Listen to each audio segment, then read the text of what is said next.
بسم اللہ الرحمن الرحیم۔ السلام علیکم۔ میں جس خاندان سے تعلق رکھتی تھی وہاں شوہر کی زندگی ہی عورت کی زندگی تھی، کیونکہ ہمارے خاندان میں بہت ہی عجیب سی رسم تھی۔ اگر شوہر کا انتقال ہو جاتا تو بیوی کی شادی اسی خاندان کے کسی مرد سے کی جاتی، اور اگر اس خاندان میں کوئی مرد نہ ہوتا تو وہ بیچاری ساری زندگی ایک کمرے میں بند ہو کر رہ جاتی اور اس کی کوئی حیثیت اور وقت نہ ہوتی۔ بہت کم عمری سے ہی میں اس ظلم کو دیکھتی آئی تھی، کیونکہ میں صرف 6 سال کی تھی جب میری امی بیوہ ہو گئی تھی، اور خاندان میں کوئی دوسرا مرد نہ ہونے کی وجہ سے دادا نے میری امی کو بھی ایک کمرے تک محدود کر دیا تھا، اور میں بھی امی کے ساتھ ساتھ اسی کمرے میں ہی رہا کرتی تھی۔ لیکن بات صرف ایک کمرے میں رہنے کی حد تک تو نہیں تھی، بلکہ امی سے زندگی کی ساری خوشیاں چھین لی گئی تھی۔ نہ تو وہ کسی کی خوشی میں شریک ہو سکتی تھی اور نہ ہی کسی تہوار کو منا سکتی تھی، نہ ہی رنگین کپڑے پہنے دیے جاتے اور نہ ہی انہیں زور سے ہنسنے بولنے کی اجازت تھی۔ ایسا لگتا تھا کہ جیسے ابا کے ساتھ ساتھ انہیں بھی زندہ درگور کر دیا گیا ہو۔ میں نے اکثر امی کو رات کی تنہائی میں گھٹ گھٹ کے روتے دیکھا تھا، اور ایسی حالت دیکھ کر میرا دل چلتا تھا۔ یہ کیسی رسم تھی، یہ کیسا رواج تھا جس کی وجہ سے ایک اور جیتے جی کو مار ہی دیا جائے۔ جیسے جیسے میں جوان ہونے لگی تھی میں امی کو یہی کہتی کہ آپ آواز کیوں نہیں اٹھاتی اپنے حق میں، کچھ کہتی کیوں نہیں ہے؟ آپ کو ہمارے دین اسلام نے جینے کا پورا حق دیا ہے، تو پھر خاندان کی ان پرانی رسموں سے کیا ہوتا ہے؟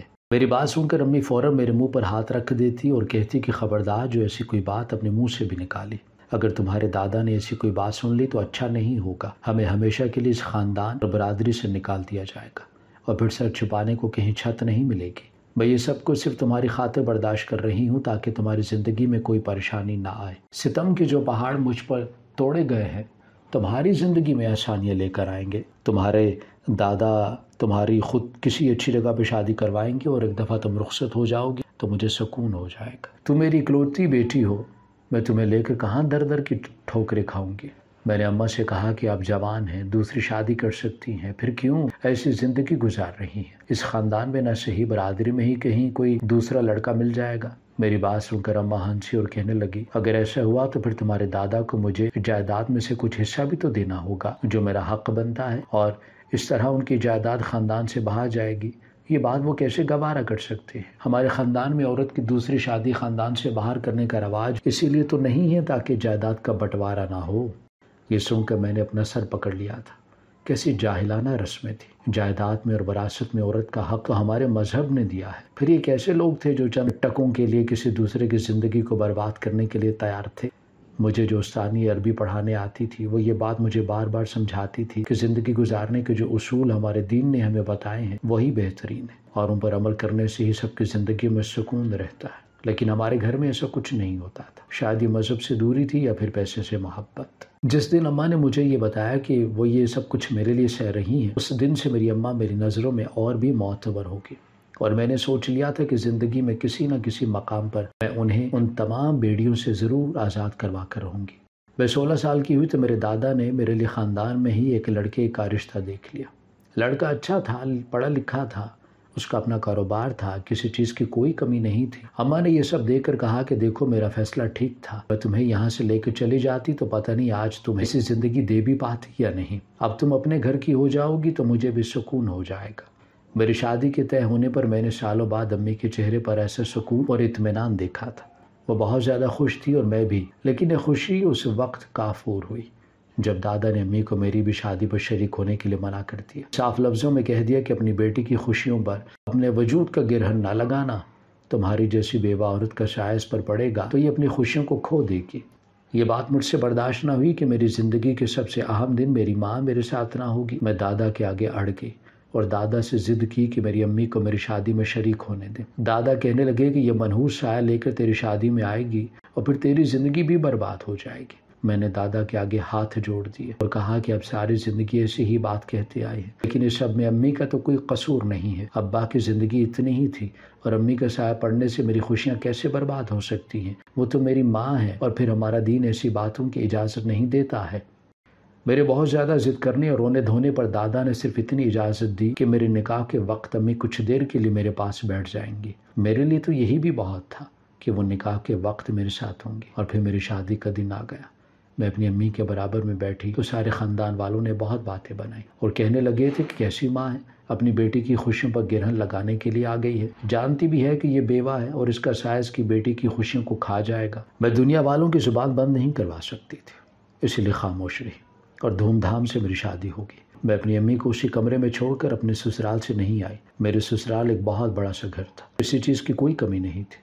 ایک دیور تھا جو خواجہ سرا تھا، بس اسے ذرا سا سخت مزاج تھے، لیکن انہوں نے بھی مجھ سے محبت سے ہی بات کی تھی۔ میرے شوہر خالد نے شادی کی رات پہلی دفعہ مجھے دیکھا تھا اور وہ میری خوبصورتی کے معترف ہو گئے تھے۔ مجھے دیکھ کر وہ خود بخود اپنا دل ہار بیٹھے تھے اور میرے ساتھ بہت محبت سے رہنے لگے تھے۔ میں بھی خوش تھی کہ زندگی اپنے ایک سفر پر چل پڑی تھی، لیکن کسے معلوم تھا کہ اس کی منزل کیا ہوگی اور اختتام کیسا ہوگا۔ شادی کے کچھ دن تک تو خالد چھٹیاں پر رہے، لیکن پھر اس کے بعد انہوں نے کاروبار پر توجہ دینا شروع کی۔ وہ صبح چلے جاتے تو رات کو گھر لوٹ کر آتے۔ میرے گھر میں ساس نہیں تھی، اسی لیے سارا دن میں اپنے خواجہ سرا دیور کے ساتھ گزارتی۔ وہ بہت ہی اچھا تھا، میرا بہت خیال رکھتا اور میں بھی اس کی خدمت میں کوئی کمی نہ چھوڑتی۔ البتہ میں اپنے سسر کے کمرے میں ذرا کم ہی جایا کرتی تھی۔ وہ سخت مزاج ہونے کے ساتھ ساتھ بہت زیادہ غصے والے بھی تھے۔ ذرا سے بھی کوئی بات جو ہو جاتی تو سارا گھر سر پر اٹھا لیتے۔ میں ان کے کمرے میں جاتی تو بڑی گہری نظر مجھ پر ڈالتے اور کہتے کہ اپنے دیور سے ذرا دور رہا کرو۔ ان کی یہ بات مجھے ہرگز بھی سمجھ نہیں آتی۔ میرا دیور ہے، خواجہ سرا تھا، مجھے بھلا اس سے کیا پریشانی ہو سکتی تھی؟ اور پھر وہ عمر میں بھی مجھ سے تھوڑا چھوٹا ہی تھا۔ دن تیزی سے گزر رہے تھے اور پھر میری شادی کو تقریباً 1 سال ہونے والا تھا کہ ایک دن خبر آئی کہ خالد کے کارخانے میں آگ لگ گئی تھی اور نہ صرف اس کا سارا کاروبار جل کر خاک ہو گیا تھا بلکہ وہ خود بھی جل کر مر گیا تھا۔ اس خبر نے تو جیسے مجھ پر قیامت ڈھا دی تھی۔ میں سوچ بھی نہیں سکتی تھی کہ میری زندگی میں خوشیاں صرف 1 سال کے لیے ہوں گی۔ میرا حال بھی وہی ہونے والا تھا جو میری ماں کا حال تھا، اور یہ سوچ کر ہی میرے رونگٹے کھڑے ہو گئے تھے۔ میرے شوہر کی میت پر میرے دادا اور دادی وغیرہ آئے تو سب کی زبان پر ایک ہی بات تھی کہ یہ سب میری ضد کی وجہ سے ہوا ہے۔ اگر میں اپنی بیوہ ماں کو اپنے نکاح میں نہ بٹھاتی تو آج میرے ساتھ یہ نہ ہوتا۔ یہ بات سن کر میرا کلیجہ کٹ گیا تھا کہ میرے دادا دادی آج بھی میری ماں کو ایک قصوروار ٹھہرا رہی، جبکہ یہ سب تو شاید قسمت کا لکھا تھا۔ شوہر کی میت پر مجھے سفید لباس پہنا دیا گیا، میرے ہاتھوں سے چوڑیاں، گلے سے چین اتار لی گئی اور مجھے کمرے میں بند ہونے پر مجبور کیا گیا۔ میں اپنی ماں کے ساتھ اپنے میکے جانا چاہتی تھی، کیونکہ اس گھر میں تو ویسے بھی میری کوئی عورت نہیں تھی، لیکن ہمارے خاندان کا ایسے ہی رواج تھا کہ شوہر کے مرنے کے بعد بھی عورت کو اپنے شوہر کے گھر میں ہی رہنا ہوتا تھا۔ نہ چاہتے ہوئے بھی مجھے اس گھر میں رہنا پڑا جہاں میرا دیور اور سسر تھے۔ شوہر کی موت کا غم ایک طرف تھا اور گھر کی ذمہ داریاں ایک طرف۔ کوئی عورت نہ ہونے کی وجہ سے مجھے ہی سارا کام کاج کرنا تھا۔ میرے سسر کو تو میری عدت کا خیال بھی نہیں تھا۔ انہوں نے اگلے ہی دن سے مجھے سے کہہ دیا تھا کہ گھر کی ساری ذمہ داریاں مجھے ہی سنبھالنا ہوں گی۔ اب میں سارا دن گھر کا کام کرتی، کھانا پکاتی، جھاڑو لگاتی اور اپنے دیور کا بھی خیال رکھتی، لیکن جب تھکی ہاری اپنے کمرے میں جاتی تو خالد کو یاد کر کے زار و قطار ہونے لگ جاتی۔ خاندان میں کوئی ایسا مرد نہیں تھا جس سے میری شادی ہو سکتی، اسی لیے مجبوراً مجھے اب ساری زندگی اسی طرح گزارنی تھی۔ میں جو اپنی امی کو زندگی سے نکالنے کی خواب دیکھتی تھی، خود اسی بھنور میں آ کر پھنس گئی تھی۔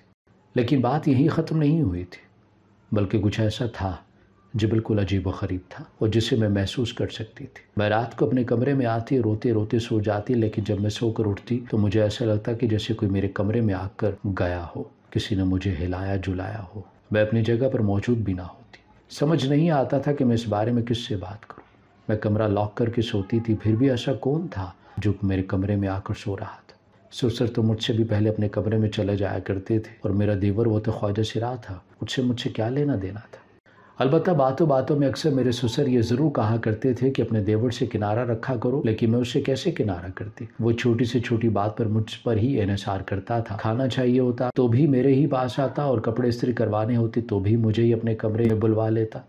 کبھی کبھی وہ مجھے کہتا کہ بھابھی اگر میں مرد ہوتا تو آپ سے شادی کر لیتا، آپ کو یوں پریشانی کا سامنا نہ کرنا پڑتا، اور اس کے منہ سے اتنی بے باکی سے ایسی بات سن کر میں شرمندہ سی ہو جاتی۔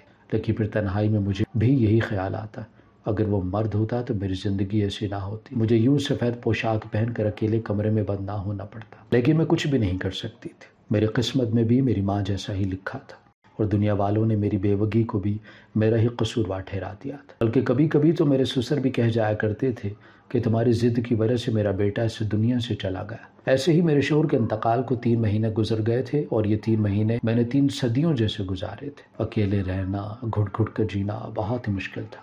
اور پھر ایک دن میری طبیعت خراب ہونے لگی، مجھے بہت زیادہ چکر آ رہے تھے، سمجھ ہی نہیں آ رہا تھا کہ کیا ہوا۔ یہی بات جب میں نے اپنے دیور کو کہی تو وہ کہنے لگا، بھابھی آرام کر لیں، اکیلی سارا دن کام کرتی اور پھر کمرے میں جا کر بھی اکیلے روتی رہتی ہیں، اسی لیے طبیعت خراب ہو رہی ہوگی۔ اس نے گھر کا کام خود سنبھال لیا اور مجھے میرے کمرے میں بھیج دیا، لیکن پھر بھی طبیعت تھی کہ سنبھل ہی نہیں رہی تھی۔ مستقل چکر آ رہے تھے اور پھر آدھے دن کے بعد تو قے بھی ہونے لگی۔ میرے سسر نے خالد کے مرنے کے بعد ان کے کاروبار کو سنبھال لیا تھا اور سب کچھ ٹھیک کر دیا تھا۔ جب وہ شام کو لوٹ کر گھر آئے تو انہیں میری طبیعت کا علم ہو گیا تھا۔ انہوں نے مجھے اپنے کمرے میں بلا لیا اور جب دیکھا کہ میری طبیعت بہت زیادہ خراب ہے تو دیور سے کہا کہ وہ جا کر محلے سے دائی کو بلا لائے۔ دائی کا سن کر میں کچھ پریشان ہوئی اور کہا کہ ابا دائی کی کیا ضرورت ہے، کسی ڈاکٹر کو دکھا لیتی ہوں۔ میرے سسر نے عجیب سی نظروں سے مجھے دیکھا اور کہنے لگے کہ تمہاری حالت تو یہی کہہ رہی ہے کہ تمہارا چیک اپ دائی سے کروایا جائے۔ ان کی نظروں میں عجیب سی چبھن تھی۔ میرے ہاتھوں پیروں سے پسینہ پھوٹنے لگا تھا۔ اپنے اندر ہونے والی تبدیلی کو محسوس کر کے میری روح کانپ اٹھی تھی، کیونکہ کہیں نہ کہیں میرے سسر کا شک ٹھیک ہی تو تھا، لیکن میرے شوہر کو مرے 3 ماہ ہو چکے تھے، اسی لیے میرا حاملہ ہونا ممکن نہیں تھا۔ لیکن وہیں دوسری طرف پچھلی کچھ راتوں سے اپنے کمرے میں کسی غیر کی موجودگی کا احساس بھی مجھے ستا رہا تھا۔ کچھ ہی دیر میں میرا دیور محلے کی دائی کو لے کر آ گیا۔ اس نے میرا چیک اپ کیا اور ایک ایسی خبر سنائی کہ میرے ہوش اڑ گئے، اور جسے سننے کے بعد میرے سسر کا چہرہ غصے سے سرخ ہو گیا۔ دائی نے بات ہی ایسی بتائی تھی۔ اس کا کہنا تھا کہ میں پچھلے 1 مہینے سے حاملہ ہوں اور میری طبیعت کی خرابی بھی اسی حمل کا نتیجہ ہے۔ میرے سسر نے خونخوار نظروں سے مجھے دیکھا اور کہنے لگے، ہم تو تجھے بڑی شریف زادی سمجھتے تھے، لیکن تو بہت ہی بد کردار نکلی ہے۔ کیسے میرے بیٹے کے مرنے کے بعد ہی منہ کالا کروا کر بیٹھی ہے؟ بتا یہ کس کی اولاد ہے؟ سسر کے منہ سے ایسے جملے سن کر میں شرم سے زمین میں گڑ گئی تھی۔ میں سوچ بھی نہیں سکتی تھی کہ زندگی میں کبھی ایسا دن بھی دیکھنے کو ملے گا جب میرے کردار پر ایسے الزامات لگیں گے۔ یہ سچ تھا کہ میں حاملہ تھی، لیکن یہ عمل کیسے ٹھہرا تھا میں خود بھی نہیں جانتی تھی۔ میں نے کوئی غلط کام نہیں کیا تھا اور نہ ہی میں بد کردار تھی۔ میرے سسر بار بار ایک ہی بات دہرا رہے تھے کہ یہ بچہ کس کا ہے، اور جب میرے پاس سے انہیں کوئی جواب نہ ملا تو انہوں نے سارے خاندان کو جمع کر لیا اور پنچایت بٹھا دی۔ میری بیوہ ماں کو بھی بلا لیا گیا تھا اور انہیں بھی ذلیل کرنے میں کوئی کسر نہ چھوڑی گئی تھی۔ میرے سسر کا کہنا تھا کہ میری ماں نے میری تربیت ہی ٹھیک نہیں کی ہے، جبھی تو میں نے ایسی گری ہوئی حرکت کی ہے۔ سارا خاندان مجھ پر اور میری ماں پر تھو تھو کر رہا تھا اور ہمارے حوالے سے ایسی باتیں کی جا رہی تھی جو برداشت سے باہر تھی، لیکن پھر بھی ہم دونوں ماں بیٹی یہ سب سننے پر مجبور تھے، کیونکہ ہم دونوں وہ عورتیں تھیں جو اپنے شوہروں کو کھو چکی تھیں اور یہی ہمارا سب سے بڑا گناہ تھا۔ پنچایت بیٹھنے کے بعد بھی جب میں کسی کو یہ نہ بتا پائی کہ یہ گناہ کس کا ہے تو میرے سسر نے مجھ پر ظلم کا پہاڑ توڑ دیا اور کہنے لگے کہ نہ سے میرا بچہ ضائع کروایا جائے گا بلکہ مجھے ہمیشہ کے لیے خاندان سے نکال دیا جائے گا، یہی میری سزا ہے۔ یہ سن کر میرے قدموں تلے سے زمین نکل گئی تھی۔ میں مانتی تھی کہ یہ بچہ ناجائز ہے، لیکن اس بچے کی تو کوئی غلطی نہیں تھی اور نہ ہی میری۔ پھر ہم دونوں کو کس بات کی سزا مل رہی تھی؟ میں نے اپنے سسر سے کہا کہ سزا مجھے نہیں بلکہ اصل مجھ کو ہی دی جائے، کیونکہ میں نے تو کوئی گناہ نہیں کیا ہے۔ میرے سسر سارے خاندان سے کہنے لگے، دیکھ لو اس لڑکی کی زبان کیسے چلتی ہے، ہم نے تو اسے اپنے بیٹے کی بیوہ سمجھ کر عزت سے رکھا تھا، لیکن یہ ہم پر ہی کالک پوت کر بیٹھی ہے۔ آج سے اس کا اور ہمارا کوئی تعلق نہیں ہے۔ میرے سسر زبردستی میرا ہاتھ پکڑ کر مجھے گھر سے باہر نکالنے والے تھے کہ وہ ہوا جس کا کوئی تصور بھی نہیں کر سکتا تھا۔ میرا خواجہ سراج دیور شاہد آگے آیا اور اس نے میرا ہاتھ پکڑ لیا اور اپنے باپ سے کہنے لگا کہ بھابھی کہیں نہیں جائیں گے، یہ میرے بچے کی ماں بننے والی ہے اور میں اسے شادی کروں گا۔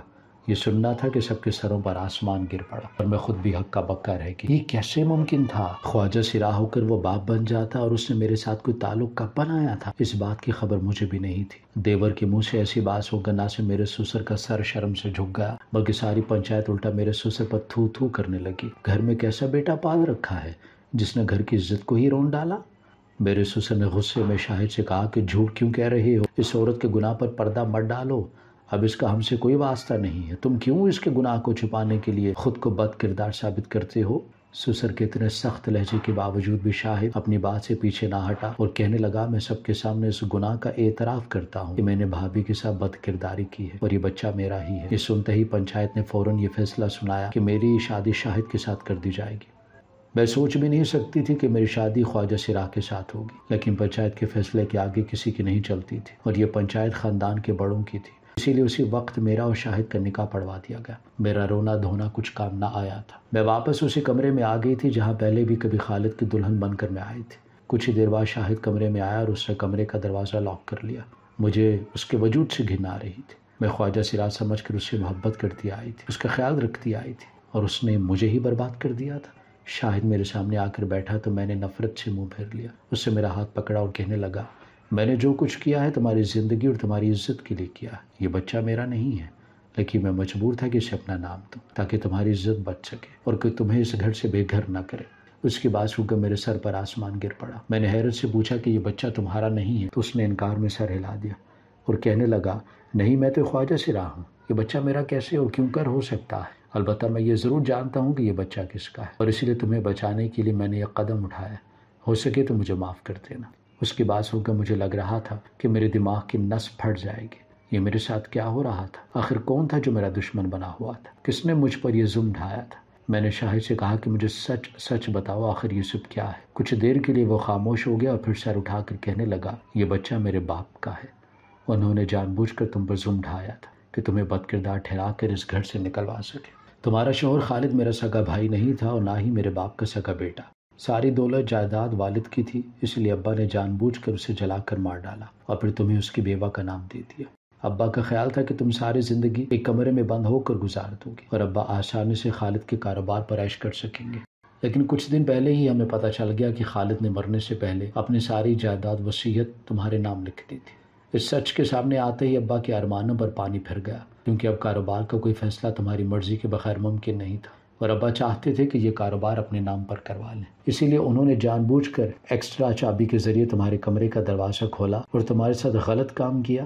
میں سب کچھ جانتے ہوئے بھی خاموش رہنے پر مجبور ہو گیا تھا، کیونکہ میں خواجہ سرا تھا اور اگر ابا مجھے اس گھر سے نکال دیتے تو میرا کوئی پرسان حال نہ ہوتا۔ لیکن اس وقت تک مجھے یہ معلوم نہیں تھا کہ ابا یہ سب کس نیت سے کر رہے ہیں۔ لیکن آج جب ابا نے پنچایت بلا کر تمہیں بد کردار ٹھہرایا اور گھر سے نکالنے لگے تو میں جان گیا ابا تم سے کاغذات پر دستخط بھی کروائیں گے اور سب کچھ اپنے نام بھی کروا لیں گے۔ تم اور تمہارا بچہ در در کی ٹھوکریں کھاؤ گے اور خاندان والے بھی کبھی تمہیں نہیں اپنائیں گے۔ میں نہیں چاہتا تھا کہ میرے بھائی کی بیوہ کا یہ حال ہو، بس اسی لیے میں نے تمہیں ظلم سے بچانے کے لیے اس بچے کو اپنا ثابت کر دیا۔ اب پنچایت کی نظر میں تم میری بیوی ہو اور یہ بچہ میرا ہے۔ ابا چاہ کر بھی کچھ نہیں کر سکتے اور خالد کی ساری جائیداد تمہاری ہے، اسی لیے تم سکون سے زندگی گزار سکتی ہو۔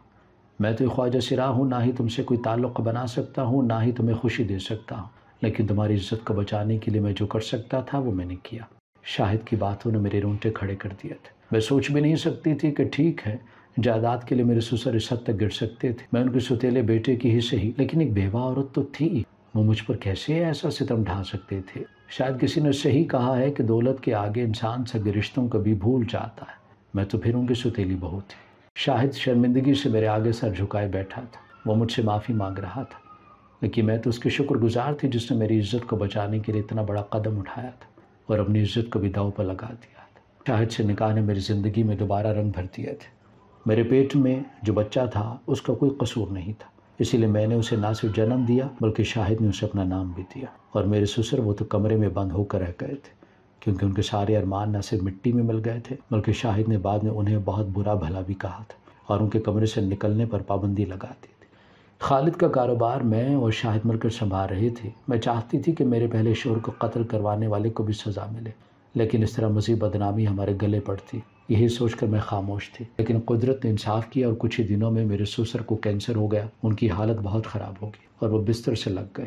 انہیں خود اپنے گناہوں کا احساس ہونے لگا اور وہ ہر وقت بلک بلک کر روتے رہتے، لیکن مجھ میں اتنی ہمت نہیں تھی کہ میں انہیں معاف کر پاتی۔ میں اپنی ماں کو بھی اپنے گھر لے آئی تھی اور ان کا سفید لباس تبدیل کروا کر انہیں رنگ والا لباس پہنا دیا تھا، کیونکہ زندگی پر اور خوشیوں پر ان کا بھی تو حق تھا۔ شاید میری یہ کہانی آپ لوگوں کو بہت عجیب لگے، لیکن جو لوگ ہمارے جیسے خاندانوں اور برادریوں سے تعلق رکھتے ہیں نا، انہیں یہ بات اچھی طرح معلوم ہے کہ ہماری برادری میں بیوہ عورت کے ساتھ کیسا سلوک کیا جاتا ہے۔ خاندان کی جائیداد کا بٹوارا نہ ہو یہ سوچ کر بیوہ عورت کو نہ صرف کمرے میں بند کر دیا جاتا ہے بلکہ اس پر ہر خوشی حرام کر دی جاتی ہے۔ پتہ نہیں کب ہمارا خاندان اس رسم و رواج سے باہر نکلے اور دین اسلام اور شریعت کے اصولوں کو اپنائے گا۔